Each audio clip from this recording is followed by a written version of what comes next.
you'll hear a little bit from the NSF around the science goals, the workshop, and what the process will look like as we move forward from here today. We'll then have an opportunity to put you all into a breakout session. And so in those sessions, you'll have the opportunity to meet other colleagues, talk a little bit about what you heard NSF share, and really be able to dig into the science a little bit more. So then we will bring you back after that, and we'll have an opportunity for NSF to address some of the questions that you might have for them, but also to have a discussion around the science piece. And then we will close out and give you a couple of next steps once you leave here, and what are some things to look out for. So as you're hearing from the organizers today, we want to bring your attention to the questions for organizer page. As you're hearing about the science and the logistics of what's to come, we would invite you to add your questions to this page.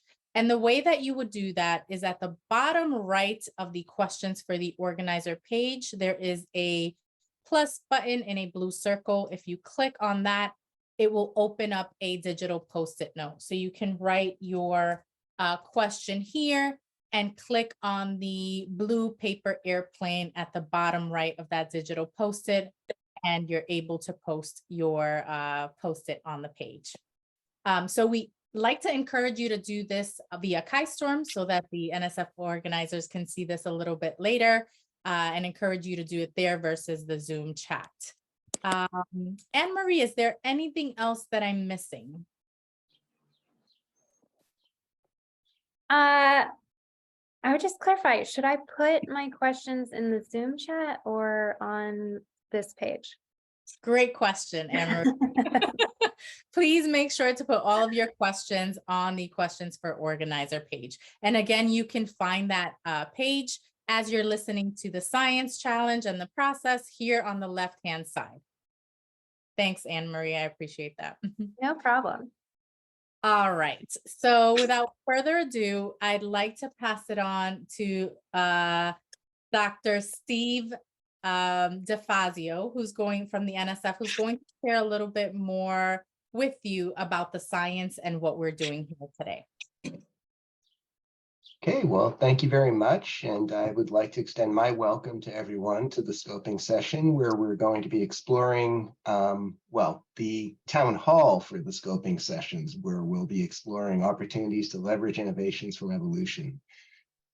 So we are here to explore the potential for combining approaches from molecular and cellular biosciences with approaches from systematics to explore convergent evolution and leverage this understanding to devise solutions for pressing societal problems. So I'm Steve DiFazzo. I'm from the Division of Molecular and Cellular Biosciences at NSF, and I want to thank my co-organizers, Leslie Rissler, Anna Allen, and Reed Beaman, who are all here, all representing different divisions within the NSF Bio Directorate, and also Jennifer Wisecaver, who is our principal investigator from Purdue University, who you'll be hearing from a little bit later. And you've already met the team from KnowInnovation who are making all of this happen. So the general idea of what we're trying to do with these scoping sessions is to study convergent evolution from diverse perspectives, principally, as I said, systematics, as well as molecular and cellular biology. And so the idea with this topic is convergent evolution represents the power of natural selection to favor particular outcomes. And so just so that we're all on the same page, I'm going to go through a few sort of what we think are compelling examples of convergent evolution that have been described in the literature previously. So for example, plants have converged to produce secondary compounds like cardiac glycosides, which are produced by milkweeds, as defense mechanisms against herbivores. And at the same time, herbivores have convergently evolved mechanisms to detoxify those effects. So birds, rodents, insects have all evolved mechanisms to essentially detoxify the cardiac glycosides. And then there are also convergent modifications to feeding approaches in insects where they can completely avoid the damage response from the plants and avoid the toxins as a result. The ability to cope with multiple stresses has also evolved convergently. And so, for example, with drought tolerance, chem photosynthesis has evolved numerous times, and it confers substantial advantages for dealing with xeric conditions. Freezing avoidance via antifreeze proteins has convergently evolved in multiple lineages of Arctic fish. There have been convergence really compelling cases of convergent evolution and the ability to sense the environment. So, for example, echolocation in bats and marine mammals are good examples. Use of electric fields to sense the environment in electric fish has also evolved numerous times. And then convergence in the structure of visual pigments like rhodopsin has been observed in animals. And then finally, a third example is bioluminescence has evolved multiple times. So there are some sort of compelling examples with, for example, the bacterial photophores in squid. And pictured here is the Equirrea jellyfish, which bioluminesces. And this was the source of the green fluorescent protein, which is widely used in molecular biology, in fact, resulted in the Nobel Prize. For the developer. And so this brings us to another motivation for this scoping session. And this is that fundamental understanding of evolution can pay dividends for real world problems by leveraging eons of experimentation in what amounts to a natural laboratory to find innovative solutions to complex problems, especially complex problems that have pressing that have caused pressing societal concerns. So there's been an increasing focus at NSF to tie basic research to downstream applications that would address some of these pressing societal challenges. So some examples are climate change, pandemic responses, food and energy security. And so the core mission of NSF is to advance the frontiers of research and innovation, and that has traditionally been basic research. But again, there's this renewed focus on applied research or just the applications of the basic research findings to pressing societal problems. And so this is a core motivation behind the LIFE initiative as well. Another part of this is the development of infrastructure, and this both includes physical infrastructure, which would include the ability to fully leverage the advances in computation and methodology that have allowed these individual fields to advance so far. But the other part of this is personnel infrastructure. And so developing a new, diverse workforce that's capable of bridging disciplines and applying powerful approaches to leverage evolution and advance new opportunities in the bioeconomy. And so this is another goal of the scoping session, is to sort of foster this transdisciplinary training and collaboration. Okay, so NSF has currently some programs that are appropriate for these kinds of questions. And so, for example, the Using Rules of Life program is the most recent competition for the Rules of Life. Well, it's the most recent opportunity under the rubric of Rules of Life. And so this is using predictive capabilities from basic rules of life to address pressing societal concerns. So that competition is ongoing now. The EDGE program has been around for several years now, and one of the foci of the EDGE program is focusing on genotype-phenotype relationships, and convergent evolution is a powerful validation for some of the relationships that can be identified between genotype and phenotype. And then finally, there are two initiatives that focus on interdisciplinary research to approach emerging questions. The Biology Integration Institutes are large-scale, 6-year, $15 million institutes. And then we also have the IntBio program, which in its current iteration brings together, it works through the individual core programs but encourages collaborative proposals that bring together multiple disciplines that wouldn't normally go to a single panel. Okay, so what are the opportunities and challenges that we'd like to explore during these scoping sessions? So one, you could organize under conceptual challenges. So what essentially defining the scope of convergent evolution. So to what extent is evolution repeatable at the phenotypic, genetic, and molecular levels? Why is it repeatable at those levels, especially the genetic and molecular levels? What are the underlying constraints on convergent evolution? How can convergent evolution be exploited both for basic research as well as for bio-inspired solutions to societal problems?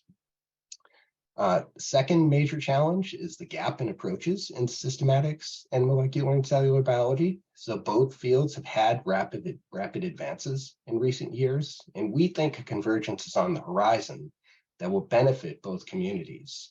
So there are still barriers to adoption, and a goal of the scoping session is to facilitate collaboration between systematists and what I would call hardcore molecular biologists.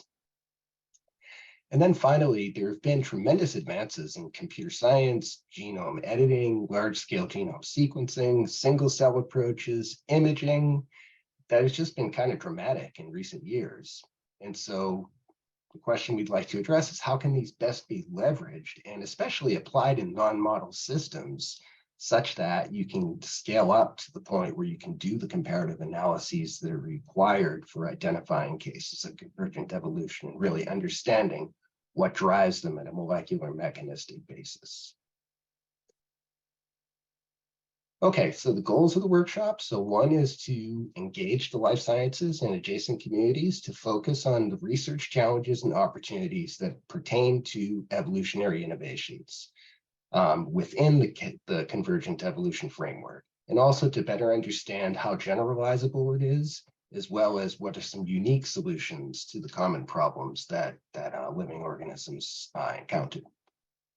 Second thing is to articulate the needs, strategies, and recommendations to enable transdisciplinary research into life's evolutionary innovations and the solutions to changing environments. So this is going to include research infrastructure and educational priorities. And then finally, it's to jumpstart ideas, build new networks and teams, and outline the most exciting areas of research that would leverage natural systems and convergently evolved innovations to help us more efficiently and effectively engineer new and sustainable technologies, and also just to figure out how to power our economy to help ensure a resilient planet. And with that, I will hand it over to Jen. Okay, great. Thanks. So hi, everyone. I'm Jen Wisecaver. I'm an associate professor in the biochemistry department and in the Center for Plant Biology at Purdue University. I wanted to also thank you for joining us. It's really wonderful to see so many people attending the town hall today. I'm here to provide a little bit more information on the specific workshops that we're planning for August and September. So first, the in-person workshop is scheduled for August 14th through the 16th in Indianapolis, Indiana. And I'll provide a little bit more information about the in-person workshop in the next slide. In addition, in order to provide an opportunity for more people to participate, including those that may not be able to attend an in-person meeting, we are also hosting a second virtual workshop that will take place in September on the 11th, 13th, and 15th. That's a Monday, Wednesday, Friday. Now, there is an application process for both workshops because participation is limited to about 60 people per workshop. Hosting a diverse group of participants is an absolutely critical component for both of these scoping sessions. And so by using the information that you all provide in your applications, participants will be selected to represent a range of scientific experiences. That includes diverse disciplines and study systems, as well as people from different geographic locations, institution types, career stages, etc. So please, if you are at all interested in participating, please complete an application. The form can be found online through the LIFE website, and applications are due June 5th. When you complete your workshop, when you complete your application, I should say, you can say whether you are interested in attending the in-person or the virtual workshop, or both. It may be possible to attend both workshops. However, that really depends on the number of applications that we receive. And lastly, there will be a third meeting for a smaller group of people who attended one of the scoping sessions to get together and synthesize the recommendations provided during the previous two workshops. This will be a virtual meeting and it'll take place on September 25th. And people who would like to take part in the synthesis group can volunteer towards the end of their scoping session. Okay, so a little bit more about the in-person workshop. Thanks, Steve. It will be held at the Alexander Hotel in downtown Indianapolis. And the Alexander really prides itself on creating thoughtful environments that help bring people together for productive meetings like the one that we have planned. All meals and snacks will be provided for the duration of the scoping session to really encourage informal discussions and networking among session participants. And so in addition to standard breakfast, lunch, and dinner, the Alexander will also stock the Nourishment Hub, which is shown in that picture in the middle. That will be adjacent to the meeting room and offers continuous snacks, fresh fruits and vegetables, and drinks. The Alexander also hosts numerous indoor and outdoor seating options for small group breakout sessions. The one thing I want to stress here, oh, go back, Steve. One thing I want to stress here is that there is no cost to attend the scoping sessions. For the in-person workshop, the plan is for participants to purchase their own airfare and local travel, and that will be reimbursed plus a per diem for travel days following the conclusion of the meeting.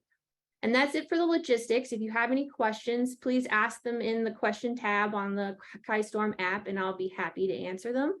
And now go ahead, Steve, to wrap up my section on the final output for these combined sessions is to come up with actionable outcomes and recommendations for both near and long-term research priorities at the nexus of evolutionary innovation and convergent evolution, and importantly, how the study of these processes can be leveraged for bio-inspired solutions for some of the unprecedented environmental challenges that we're facing as a human society.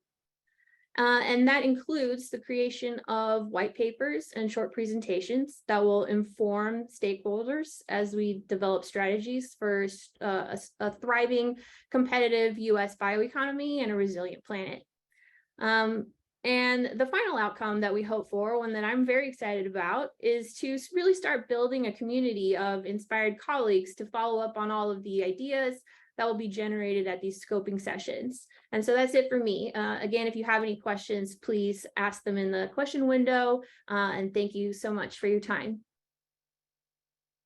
Thank you so much, Jen and Steve. I'm going to pick it up from here. I just want to point out a couple things to you before we head into the breakouts. So this questions for the organizers page now has a slide deck embedded in it. And if you click past my slide, you'll see all of the slides from Steve and Jen here. So you can reference back to those on this questions for the organizers page. Before we move into the breakout, I just want to speak to what a scoping workshop is a little bit. These are typically 3-day workshops like we have for both in-person and virtual. And they're meant to maximize diverse expertise. So these are really meant to be interdisciplinary workshops, and they are meant to do a few different things: scope out exciting questions in a big space, collect input from many different stakeholders, and explore potential areas for funding and exciting research. So something to keep in mind as you're applying is that these are highly interactive experiences, and we encourage all participants to block out those days so that you can be fully present and get the most out of the experience. Again, any questions as you have them, please add them to this page. If you have any logistics or kind of questions around the challenge, you can add those here. There's a couple different ways to get into the breakout session. So I'm just going to reference back to the agenda we're about to go into these breakout sessions where you're going to discuss some big questions. And when you come back, we'll have time for the organizing team to address any of those questions that you add to that questions for the organizers page and discuss some of the inciting insights that you've captured in your discussions. So if you click here on this breakout sessions in the agenda, or it's now in the left-hand menu and it's flagged as well. If you click here, you'll see our instructions for the breakouts as well as the 2 questions that the organizers have crafted for your discussion. So when you get into the breakouts, we recommend you do a 1-breath introduction. It goes a little something like this. Hi, my name is Annemarie. I live in St. Petersburg, Florida. I'm a facilitator with KnowInnovation. I work at the intersection of science and innovation on the edges of the great work that all of you do. Boom, 1 breath. Everyone goes around and gives their 1-breath introduction. We ask that you strive to add at least 2 Post-its per group per question. So we have these 2 questions right here. 1, what are you most excited about in your field that is poised to accelerate discoveries in convergent evolution? If you click here, you'll see these instructions repeated, as well as an example, how to best leverage the explosive growth of newly sequenced genomes from across the tree of life. You'll notice this example is beautifully phrased as an open-ended question. So we have some open-ended question starters listed here. We invite you to phrase any ideas or obstacles or challenges that you capture as an open-ended question. This helps invite further discussion as you're going along.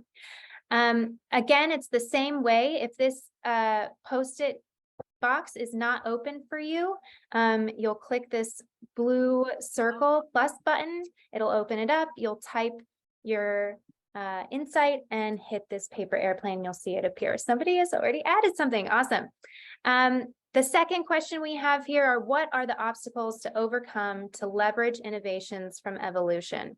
Same thing, please phrase your questions, your challenges as questions. And last thing we ask is that you capture 1 response per Post-it. These may be something that we use as we're preparing for the workshops. And so it's easier for us to move around and look at them if they're a single idea, a single thought per Post-it. You'll have about 35 minutes in your groups.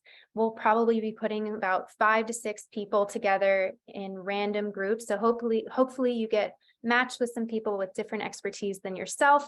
And we'll send you time checks in Zoom. So around the halfway point, we'll let you know you're at the halfway point. So if you haven't moved into the second question, you might want to do so. And you can continue throughout that to add questions for the organizers as well. The organizing team will be in their own breakout, looking at the questions, watching the discussion come through, and they will be kind of pulling from those for the Q&A and discussion in plenary when you get back. Okay.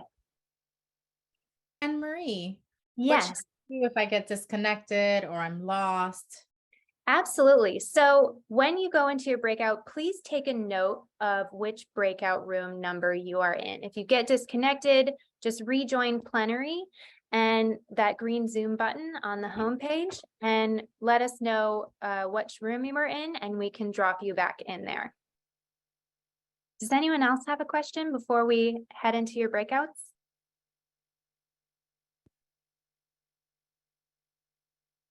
Okay. All right, well, we will see you back here in about 35 minutes.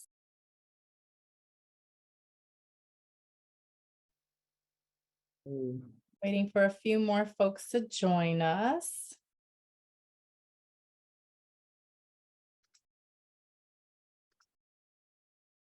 Great. All right. Few more rooms are still very active in conversation. So we should be coming back in the next couple of minutes, or actually seconds.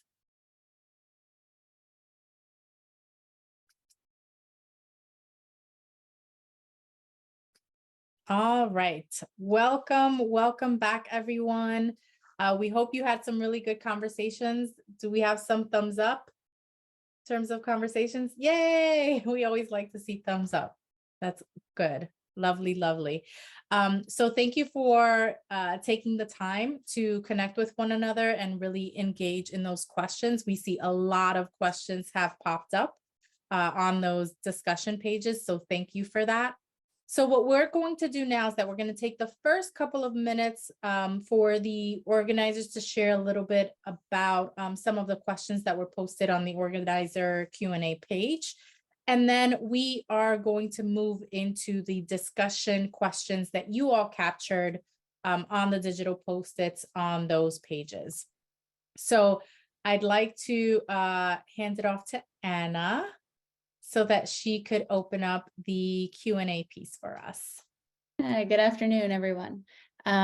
So one of the first questions was regarding the virtual workshop questionnaire of people not being able to find it. So that is on the LIFE site. And so if you go there, that's where you're going to click to register and to put your application in. So the second question on that page talked about what are some of the opportunities and challenges in this area have been under the purview of NIH and DOE. And to extend that some of these stem from convergent evolution, and they're wondering if this is of interest to NSF. And Steve's going to answer this question. Sure. I mean, the short answer is yes. So I'm going to answer this in two ways, actually. So first, we're certainly open to engaging with the other agencies on shared interests. And in fact, we're already doing this with NIH and USDA on a couple of other initiatives, including the EDGE program that I mentioned earlier. And we have the Plant Microbe Interactions program with USDA as well. And so certainly establishing collaborations with those other agencies for shared interests like convergent evolution studies is a possibility. Another way to answer this is NSF is certainly interested in use-inspired basic research, and this would include topics that are traditionally in the portfolios of other agencies. And so we aim to be additive rather than duplicative, but we're always looking for exciting new ideas that are going to continue to push the frontiers of discovery. The one caveat I would add here, though, is we do have a prohibition against like explicitly clinically motivated biomedical research in bio. So that you just have to be kind of careful of that if you're proposing a project that involves biomedical research. Thanks, Steve. So we're going to go to the next question of, can you clarify if there are opportunities for funding that are provided to participants, or is participation in the workshop solely to set priorities for the future? Reed, you're going to take this one. Thanks, Anna. So there's no specific pot of money set aside at this time for funding ideas that come out of the working out of the stops. But you know, in the presentation, Steve noticed that there are a number of existing programs where ideas that you might generate through the scoping workshops could accept proposals at you know, straight out of the box. So we do think that there are existing opportunities, and that's one reason why we haven't at this point gone directly to funding a program for LIFE. But if there are areas where these life challenges are falling through the cracks, so we'd like to know where those are. So reach out to us if there are, and we'd be interested in hearing from you. Thanks. So the next question is over the, I guess, definition of convergent evolution, and it is, are you interested in only convergent cases of innovation? And Leslie is going to take this one. We are using the term convergent evolution in a pretty flexible way. So if you're a evolutionary biologist, convergent evolution means something very strict. We want you to think about using the entire tree of life and the diversity of life that is key to this entire program and the scoping sessions. So if you're seeing innovations how organisms have, evolved in particular ways across the tree of life, and focusing on those, what's different about how they've solved problems, that's as interesting as if they've solved them the same way. So parallel evolution, convergent evolution, you might not know when you start which one it is. So we're open. Okay, thanks. So now we're going to shift gears to the two topics you talked about in the breakout sessions. And the first one we're going to handle is the one that was the purple Post-it notes, or what are you most excited about in your field that is poised to accelerate discoveries in convergent evolution? And we want to start with letting you know that we at NSF and KI are super impressed by how many Post-it notes and how well the discussion went. There are too many good questions for us to really begin to address them in the remaining, 15 minutes or so that we have in this workshop. And you all made sure you answered them in open-ended questions. So thanks for that. This is going to prime us to start to set some of the sessions for the scoping session, both the in-person one and the virtual one. So thank you for that. So with that, we're going to point on a couple of the questions here that came up and try to provide some context. And we're not going to provide answers because the whole idea is that this is going to lead to conversations. Okay, so one of the first questions is, and they see the Post-it notes too, right? The numbers, Annemarie and Jocelyn. So number 9 in purple was, how might we understand the constraints that drive convergent evolution? For example, lead to different solutions to the same problem rather than the same solution. And Leslie's going to provide some context for this one. Well, I just want to second what Anna said. Thank you for all the Post-it notes. It's super helpful for us as we start planning, and also that we're not providing any real answers right now. That question is really, I think, just related to what I said before, right? We want to know the constraints. We want to know the mechanisms. We want to know, historical contingencies, all of that information, again, within the context of all of life, and really using the power of what we know from natural history collections, from people who have expertise in natural history, what real organisms are doing, both currently and in the past, the organisms that are extinct, to really find out how evolution has solved problems, and how can we use that to create a better planet. Thanks. I can just add to that from the molecular standpoint. So, one of the things that we're super interested in is, what are the molecular mechanisms, and to what extent is there convergence at the molecular level, as opposed to just at the gross phenotypic level.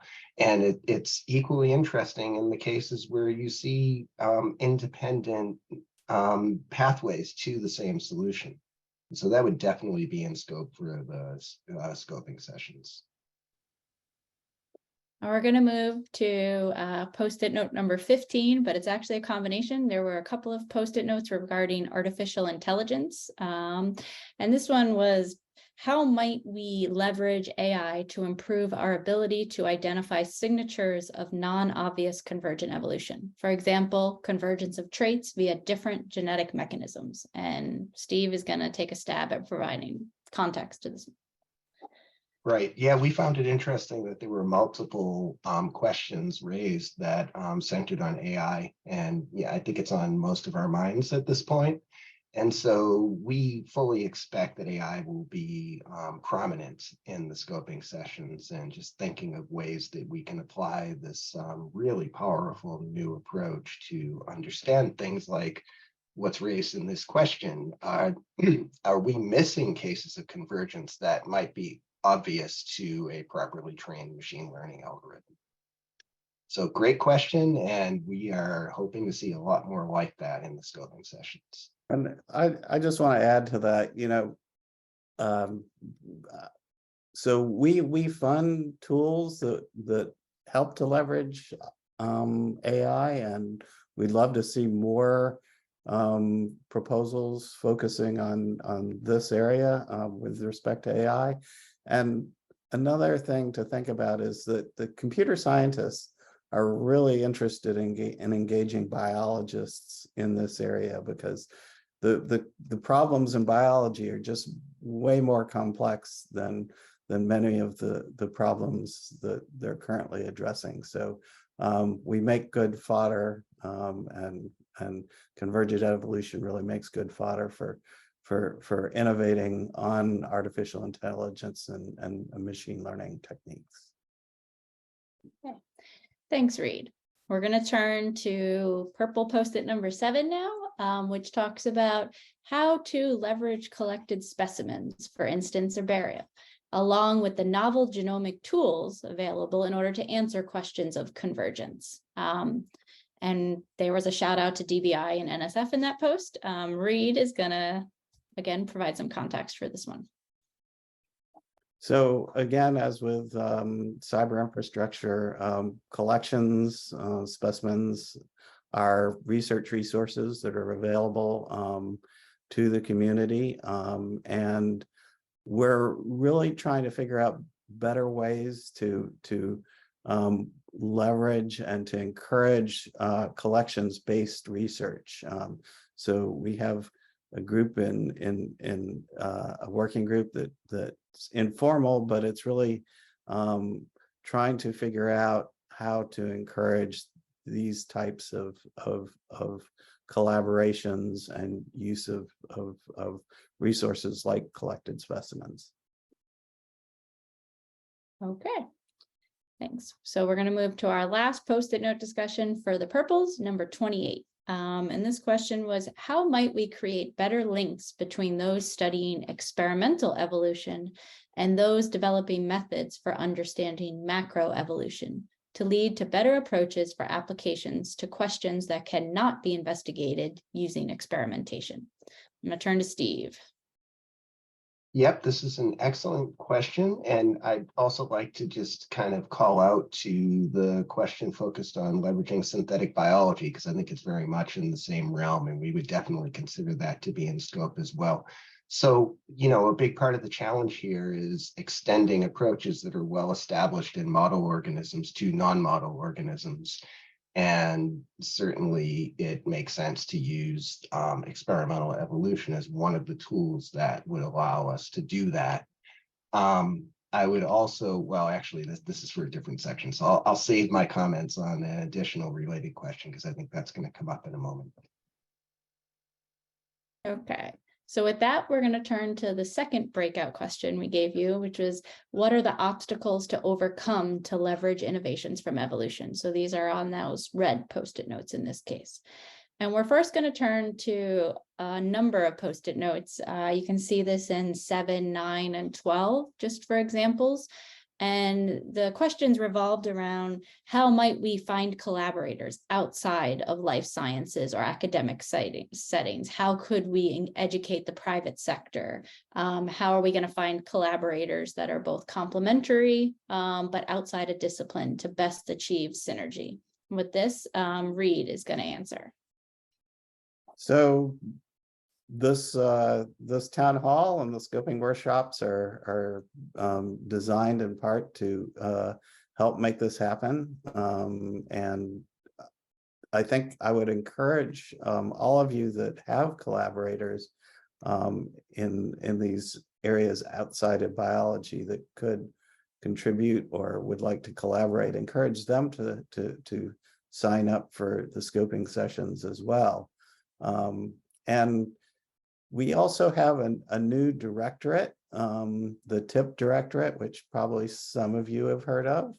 But the idea behind this new directorate, technology, innovation, and partnerships, is to really kind of stimulate the collaborations between scientists, the private sector, other agencies, so that we're looking to encourage that. And so again, if you know of people that might be interested, ask them to sign up for the scoping workshops.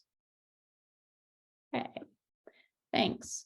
So we're going to turn to red post-it note number 30, and this question, along with some others, saw an obstacle of what might be all the ways which we can incorporate some of these ideas into training the next workforce for diverse careers. And Leslie is going to provide context. Thanks, Anna. So I think the training component is a big one in these life scoping sessions. In bio, we've had a long standing push to integrate across, subdisciplines in biology, but around the country, there are still departments of ecology and evolutionary biology that are separate from molecular and cell biology, or within a general biology department. Those are two different cultures.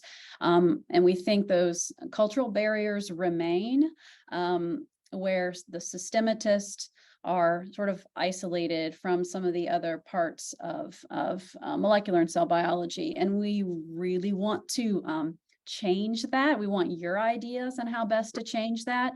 Actually, KnowInnovation early on put together some interactive programs with the vision and change document that then resulted in the Pulse, which is Partnership for Undergraduate Life Science Education. That was, facilitated by KI a long time ago. We've talked with HHMI and some others also to think about what are next steps to help move that forward, so we can take full advantage again of the diversity of life while it's still here, while some of it's still here, and use that to understand basic research as well as this use-inspired research. Okay, thanks. Now we're going to look at post-it note number 40 in this case, so red 40. How might we overcome the challenges of using data from the fossil record and observations that cannot be linked to genotypic data to understand convergent evolution? This requires collaboration across disciplines and improving our models of phenotypic evolution. I'm going to turn to Steve. Yep, so this is the question I was referring to in my previous answer, and so I'd like to link back to that one as well, because really what I think this is referring to is using information that can be gained from experimentally tractable organisms in order to learn from experimentally intractable organisms or non-models. And fossils maybe are the ultimate, at least from a molecular genomic standpoint, maybe the ultimate in a recalcitrant organism, because you're just not going to get genome information. And so the extent to which you can find generalities in experimentally tractable organisms and then apply them to a much broader swath of the phylogenetic space, that's really going to be critical for the kinds of studies that we have in mind. And so I think this will be a really interesting topic to explore during the scoping sessions. And I expect that AI is going to play a big role here. Okay, so again, we'd like to thank you all for all your post-it notes and all your questions. They were amazing, and your thoughts are really going to help Jen and to set the sessions at the scoping session. I'm going to turn it back over to our KI partners now. Thank you. That was awesome. It was so fun watching all of your discussion post-its come in. Thank you so much for sticking around for that. I just want to highlight a couple things for you before we close out. If you look on KaiStorm, there is now this page in green that says apply for the scoping sessions. It's just reiterating all the information on the website. So we have the in-person and virtual scoping session opportunities.